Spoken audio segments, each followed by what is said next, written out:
Sir मेरा अगला सवाल है कि इस सर्वे में ऐसे भी बताया गया कि कुछ चेहरे जो निकल कर आए हैं जो एक्सपेक्टेड नहीं थे, तो वो चेहरे कौन से चेहरे हैं, वो कैसे डिसाइड हुए, वो कहाँ से आए, और जो प्रत्याशी हैं ये कैसे डिसाइड किए गए, सुझाए किसने है ये? हाँ, आपने खुल के ही पूछ लिया। जो इतनी हमने लंबी चौड़ी कहानी सुनाई, आपने इस बात को खुल के ही पूछ लिया। मतलब मेरे से कहलवाना ही चाहती है, मान नहीं रही आप, तो खुल के ही पूछ लिया।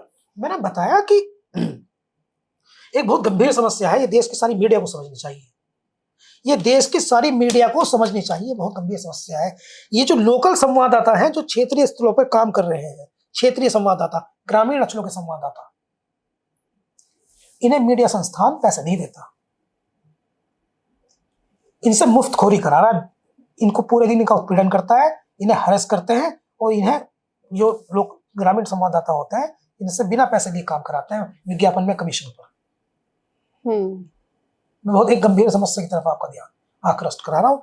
इससे पहले मीडिया में किसी ने इस बारे में बात नहीं की। ये जो ग्रामीण नस्लों के संवाददाता है, इन्हें 2000 रुपए, 1500 रुपए, 2500 रुपए बड़े बड़े मीडिया संस्थान एक महीने के देते हैं। आज के दौर में इतने पैसे में काम चल सकता है किसी का? जो ये लोकल रिपोर्टर्स होते हैं, फिर करप्शन क्यों नहीं आएगा इनमें? फिर ये पैसा लेके खबर लिखेंगे, फिर ये फर्जी सर्वे करेंगे, फिर ये अपने लोगों को जो इनको विज्ञापन देते हैं, जिनसे इनकी दोस्ती है, उसको जरूरत पड़ने में मदद करेंगे। तो ऐसे अनएक्सपेक्टेड लोग ऐसे आए इसमें।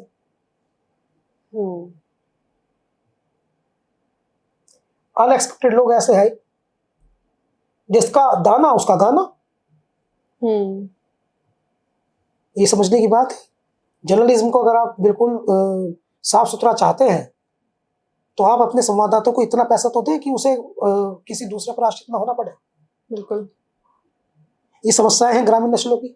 शहरों के संवाददाता बहुत अच्छे हैं, यहाँ तो बहुत सारे कमीशन लागू हैं। शहरों के संवाददाताओं को सैलरी मिलती है, पार्ट टाइम हो या फुल टाइम हो, उनको सैलरी मिलती है। लेकिन ग्रामीण नस्लों के संवाददाताओं के साथ बहुत सारी समस्याएं हैं। तो अनएक्सपेक्टेड ऐसे आए, अपने अपनी पसंद के लोग आगे कर दिए। इन्फ्लुएंस हो गया है सर्वे। एक लाइन आप सुनिए, सर्वे इन्फ्लुएंस हो गया है।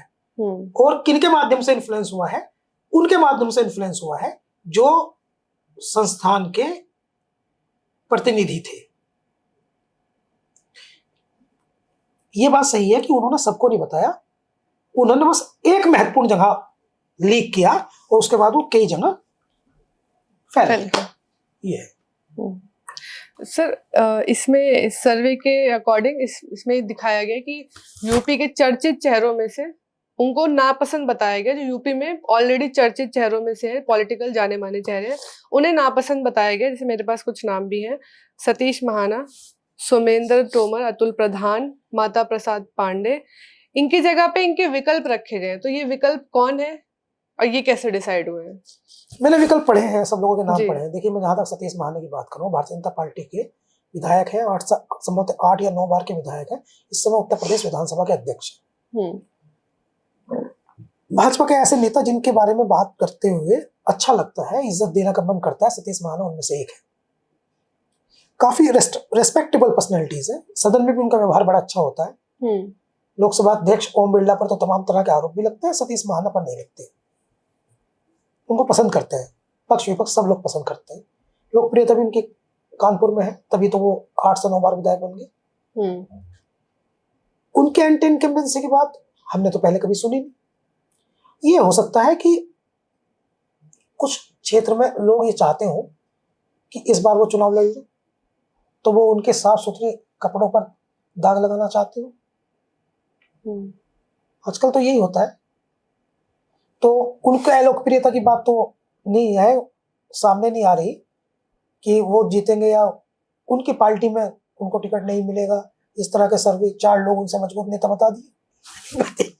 कानपुर में सतीश महाना से मजबूत नेता भारतीय जनता पार्टी में कौन है?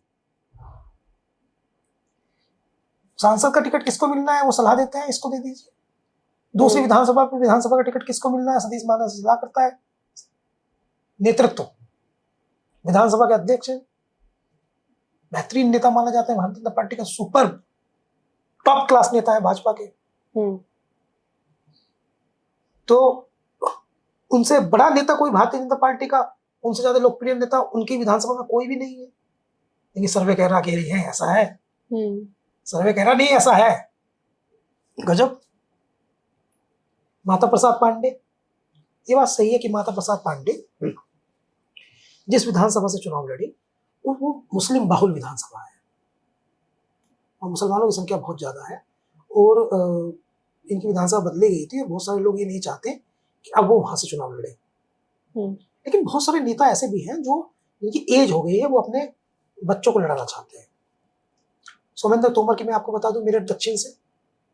अब वो कह रहे हैं कि उनकी अलोकप्रियता है, उनकी जगह ऐसे लोगों का नाम बता रहे हैं कि ये लड़ेंगे चुनाव, उनकी जगह इनको लड़ाएंगे चुनाव। तो कितनी भी अलोकप्रियता हो सोमेंद्र तोमर की, इतनी कम नहीं है कि भारतीय जनता पार्टी जो है वो उनकी जगह वो किसी भी अननोन चेहरे को प्रत्याशी बताए। जैसे ये भास्कर का सर्वे कह रहा है।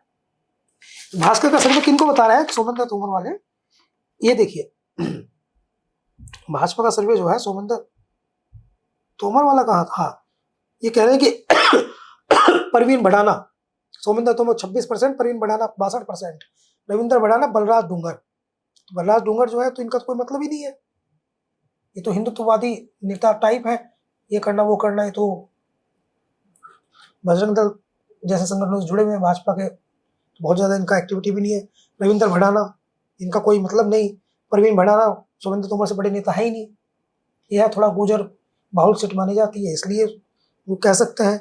समाजवादी पार्टी का जो सर्वे में नाम जिनके दिए गए हैं वे सब गलत नाम है। आदित्य सिंह, आदिल चौधरी, कमवी गुमी, मुखिया गुजर, कृष्णपाल गुजर, योगेश वर्मा हस्तिनापुर लड़ना चाहते हैं। कृष्णपाल गुजर का कोई मतलब नहीं है, वो तो पार्टी में भी संभवतः नहीं रहेंगे। करमवीर गोमी जो है वो जिलाध्यक्ष बन गए, उनको लड़ाने का कोई मतलब बनता नहीं है। बाबर चौहान का नाम इस लिस्ट में नहीं है, जो सबसे बड़ा दावेदार है मेरठ दक्षिण से। मेरठ दक्षिण से बाबर चौहान सबसे बड़ा दावेदार है, उसका नाम इस लिस्ट में नहीं है। आदित्य सिंह को कोई जानता नहीं। आदिल चौधरी 2-3 बार चुनाव लड़े हैं, दावेदार हैं वो, लेकिन बहुत अधिक संभावना है कि इस बार संभवतः नहीं लड़ाई जाएंगे। 2-3 बार लड़े हैं, उनको आप 18% कंसिडर कर रहे हैं ऐसे लोगों को।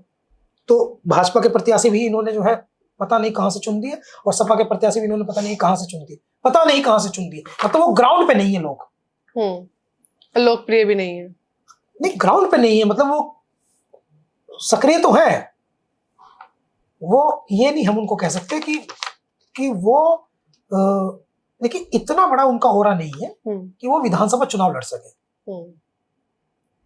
कार्यकर्ता तो हो सकते हैं, वो कार्यकर्ता तो वो हो सकते हैं, लेकिन इतना बड़ा ओरा नहीं है। होर्डिंग पोस्टर तो लगवाते हैं, समय समय पर अखबारों में विज्ञापन तो दे देते हैं, लेकिन इतना बड़ा ओरा नहीं है। विधानसभा चुनाव बहुत बड़ा चुनाव होता है, 3 लाख वोटर वोट करता है एक विधानसभा में लगभग।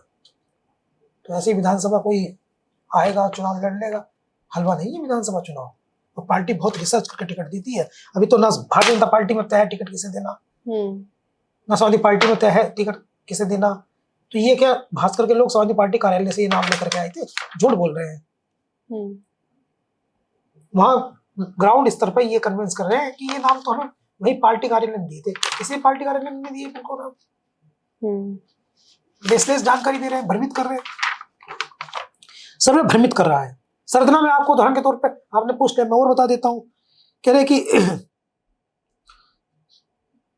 सरदना में कि आप किस पार्टी के प्रत्याशी को विधायक बनाना चाहते हैं, भाजपा कह रहे हैं 60%। तो ये 60% वाली थ्योरी तो हो ही नहीं सकती। सरदना में गुर्जर और मुसलमान दोनों मिलकर के 55% के आसपास जाते हैं, मतलब मोर देन 50% है। तो मोर देन 50% है तो 60 भाजपा को कैसे चला गया? इन 10% मुसलमान कह रहे हैं भाजपा को तुमको जिता दे, ये मुसलमान ही 10% वोट कर रहा है भाजपा को, पॉसिबल ही नहीं है। ये वोटिंग परसेंटेज क्या है आप समझिए, ये वोटिंग परसेंटेज है। 100 लोगों ने वोट दी, उसमें से 60% ने इनको दे दिया भाजपा को। तो आप वोट हुई कहाँ?